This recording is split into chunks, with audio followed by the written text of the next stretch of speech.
My name's Andy Atkins-Kruger. I'm the CEO of WebCert, and I've been working in international search since '97, which is quite a long time. And I'm always trying to figure out what's going on behind what's going on, if you know what I mean. I tend to want to ask, why is it like that? So when Google says, there's a problem with geo-targeting, okay, there's a problem with geo-targeting. We're launching this thing called hreflang. Interesting. Why? Well, because it's going to improve geo-targeting. Why? How? What do you get from it? Why are you doing it? And over the years, I mean, hreflang has gone from something that was, shall we say, a nuisance, to something that's becoming much more essential and much more a part of everyone's, not just SEO toolkit, but marketing toolkit. So then I relocated to Spain a couple of years ago, and it started a situation where I'm trying to search for things in a language I don't understand, and it presents me with new complications, and I'm getting to know these people called Catalans, who speak a different language that I can't understand, and I can't understand Spanish either, so I'm a little bit lost. But it made me think about search and how that works, and also about nationality and ethnicity, and whether we're really being sophisticated enough with our geo-targeting. So I'm not going to present you with solutions and little tricks and devices that you can use, but I'm going to pose some questions, if you like, for you to think about, and also some questions that we maybe should be asking of Google and others. So the basic premise of my presentation is to compare how Amazon does geo-targeting to sell physical products, and to compare that with a website with Google, Yandex, or Baidu, and, a website with a search engine like Google, Yandex, or Baidu to do the same thing. So presented graphically, that's a bit like saying that you've got a SERPs page on the left and a website, and how does it compare with Amazon, which is effectively trying to do both things at once.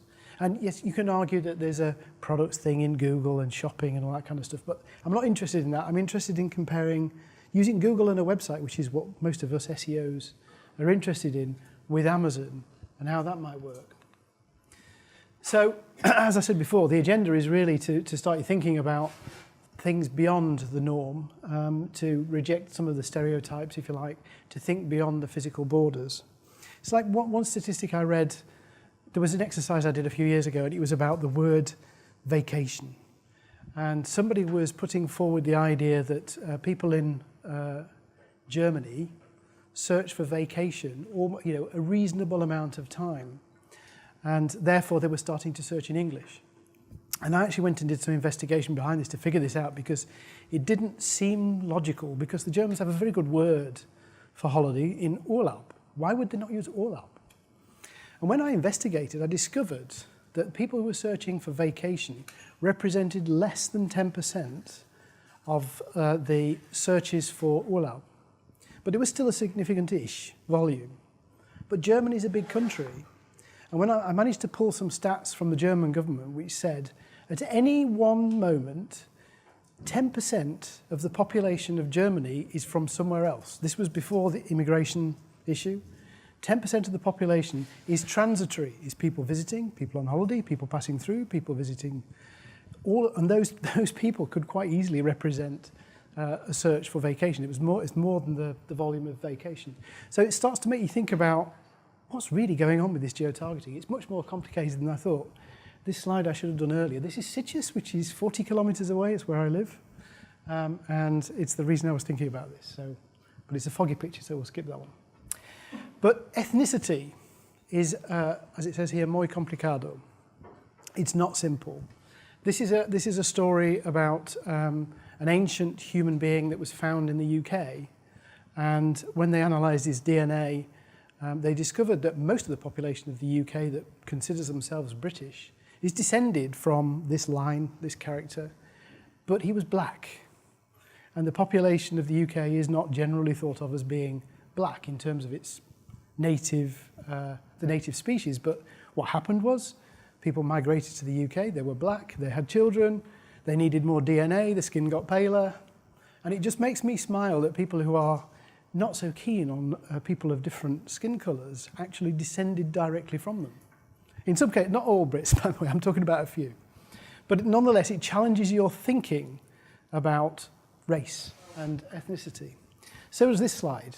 This is about the ancestry of Americans by sort of zone of the US. And you can see how migration from other countries brought people in across the US in different areas.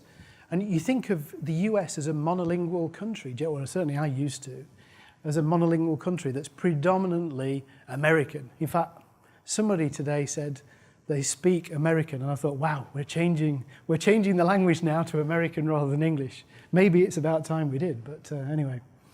But this is looking ahead to 2060, but it's the green box that I'm interested in here because that's the population of Hispanics in the US, rising to not far off 1/3 of the population of the US. So it's muy complicado, this story about ethnicity and race. We need to get a little bit more sophisticated. This is a story of the Han Dynasty spreading through China. And basically the density of the colours shows you the areas that are more Han and less Han. And of course that relates to things like whether they're likely to speak the Mandarin dialect of Chinese or not. Again, it's not a monolingual country. It's not one population. Even Australia, that's a relatively young nation in many ways, has a much more divided up background and ethnicity than others. And Russians are not even Russian in Moscow, or at least not many of them. Only about 31% of Moscow are Russians as a native race. There's lots of other populations that are there, defined in different ways. This is London. We know London speaks something like 150 languages, but nonetheless, it's a very mixed up kind of population. And these are the second languages that people speak in the US, not the first ones, but the second ones, by density, by state. So some states tend to speak more one language than another. And this is South America. And you don't even need to look at the detail of this chart. You just need to know that it's muy complicado, right? It's much more than just monolingual.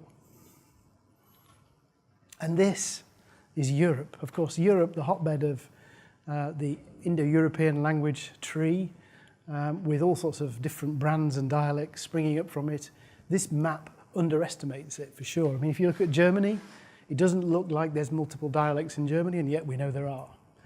So, it's muy complicado. It really is. This is the distribution of the Spanish language, which I only really put in for my sake because I'm trying to learn it, and it just makes me feel that there's more worth in me learning it when I look at this chart. But I'm sharing it with you because you need to know as well. Meanwhile, website languages are 55.5% English. That's not complicado. That's sencillo, right? That's a little bit oversimplified. Spanish speakers in the room, forgive me, I'm a Brit. So what do we do about all this? How do we target these people? Where do we start? So we know that we've heard Bill do the excellent presentation this morning. Don't disagree with anything Bill said about the way that you don't have, for instance, he was giving the example of, I forget which website, but one that had multiple languages. And because they could add a language to the website, what was it, the Northern Mariana Islands or somewhere? We must do a conference there, that would be cool. But that particular case, I don't disagree with at all. But what we do need to think about is how we provide the resources to target these complicated people, these people that are muy complicado. By the time I finish this presentation, I'll either be pronouncing that really badly or really well. We'll see.